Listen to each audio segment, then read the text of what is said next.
Mamma, sto arrivando, ho preparato i stigliola, stai arrivando, ti porto. Oh mamma, No. ci sono seguo? Mm.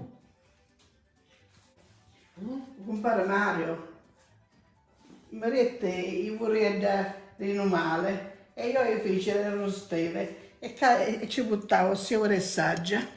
Che è tu buone. Non sono buone, non ci piacciono, ne faceva da mangiare. No? Ne faceva a mangiare. Non mi faceva, io non potevo fare io ne facevo. Ne faceva sua mamma. Io ne facevo.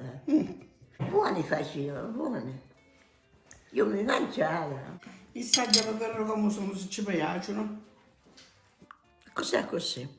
Come cos'è così? Io scommetto per c'è così. Buone sono buone. Esce il liquido perché queste qua sono state lavate, quindi erano umide all'interno.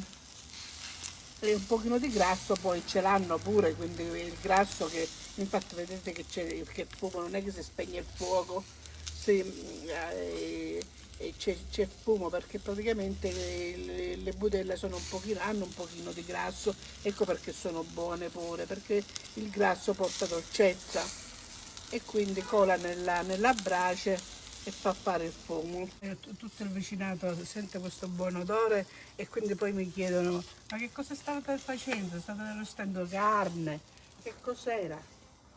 Non possono sapere che sono stigliole, né ora né mai possono indovinare.